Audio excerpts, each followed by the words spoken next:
उत्तराखंड के राज्यपाल गुरमीत सिंह और मुख्यमंत्री पुष्कर सिंह धामी ने राजभवन में आयोजित भविष्य के लिए तैयार स्कूलों के निर्माण कार्यक्रम में शामिल हुए और इस दौरान उनकी उपस्थिति में उत्तराखंड के सरकारी विद्यालयों में आधुनिकीकरण और बेहतर शैक्षणिक वातावरण के लिए CSR निधि से होने वाले विकास के लिए शिक्षा विभाग और उद्योग जगत के बीच MOU पर हस्ताक्षर किए गए।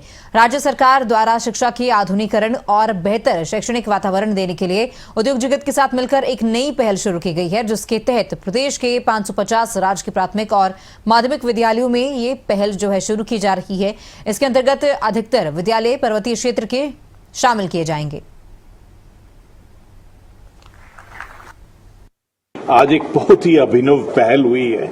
आज सचमुच में एक हिस्टोरिकल इवेंट हुआ है, क्योंकि आज हमारे जितने भी उत्तराखंड के उद्योगपति हैं उनको CSR के तहत हमारे स्कूलों के निर्माण, उनके रख रखाव के लिए उसको जोड़ा गया है। मैं सबसे पहले माननीय मुख्यमंत्री जी को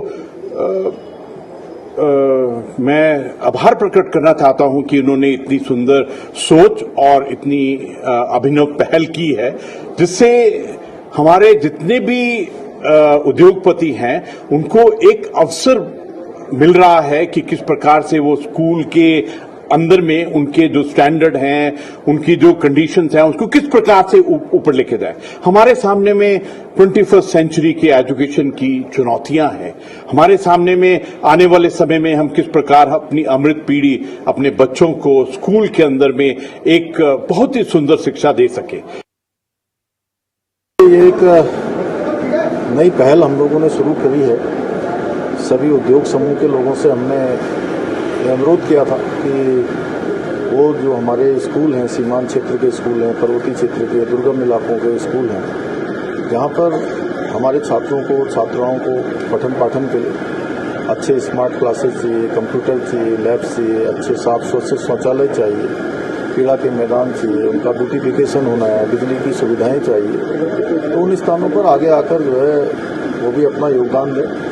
तो पहले चरण में 560 ऐसे विद्यालय हमारे सभी CSR और उद्योग समूह के लोगों ने आपस में मिलकर उनको ठीक करने का, अच्छा बनाने का निर्णय लिया है और ये पहल हमारी आगे बढ़ेगी।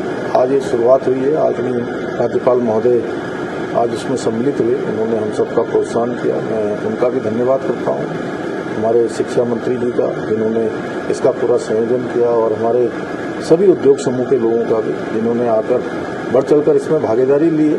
और आज उनकी जो शुरुआत हुई है, मैं समझता हूँ कि हमारे राज्य में एक बड़ा इंडस्ट्री का सेटअप है। वो प्रत्येक वर्ष CSR का जो फंड है वो किन्हीं कामों में, सामाजिक कामों में, विकास के कामों में लगाते हैं। शिक्षा के कामों में वो फंड लगेगा तो निश्चित रूप से हमारे बच्चों का, भविष्य के कर्णधारों का भविष्य बनवाने में उनका बहुत बड़ा योगदान होगा। पूरे देश में जब राष्ट्रीय शिक्षा नीति लागू हुई तो देश के प्रधानमंत्री जी ने सबसे आह्वान किया कि हमको अपने स्कूलों में भारतीय ज्ञान परंपरा भी लानी है। स्कूलों को और बच्चों को 21वीं शताब्दी में जो चाहते हम कि विश्व का नेतृत्व भारत करे, और 2045 का जो लक्ष्य दिया गया है, विकसित भारत का जो प्रधानमंत्री जी के द्वारा, उसके लिए भी बच्चों को तैयार करना है। तो उसी परिप्रेक्ष्य में हम लोगों ने और शिक्षा विभाग ने एक बड़ी पहल की है कि पिछले बार भी लगभग 500 स्कूलें लोगों ने गोद ली थी। इस बार हम चाहते हैं कि 1000 स्कूलें हमारे जो उद्योगपति हैं वो गोद लें, और उद्योगपति नहीं, कई बार पुरातन छात्र भी चाहते हैं।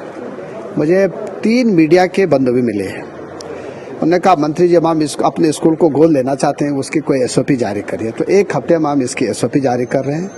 माननीय विधायक लोग भी लेना चाहते हैं, वो भी ले सकते हैं। कोई गांव का साधारण आदमी भी लेना चाहता है, वो भी ले सकता है। तो हम चाहते हैं कि जन सहभागिता हो स्कूलों में, और इसके नाते जैसे एक TB उन्मूलन का कार्यक्रम हमारे पूरे देश में चल रहा है, वैसे हम चाहते हैं कि शिक्षा में भी जन सहभागिता हो। ये देश के प्रधानमंत्री भी चाहते हैं, ये हमारे महामहिम राज्यपाल जी चाहते हैं, और ये हमारे मुख्यमंत्री जी चाहते हैं। और मुझे लगता है कि आज इसकी शुरुआत हुई है, काफ़ी लोग इसमें आगे आने वाले हैं, और निकट भविष्य में इसके रिजल्ट बहुत अच्छे आएंगे।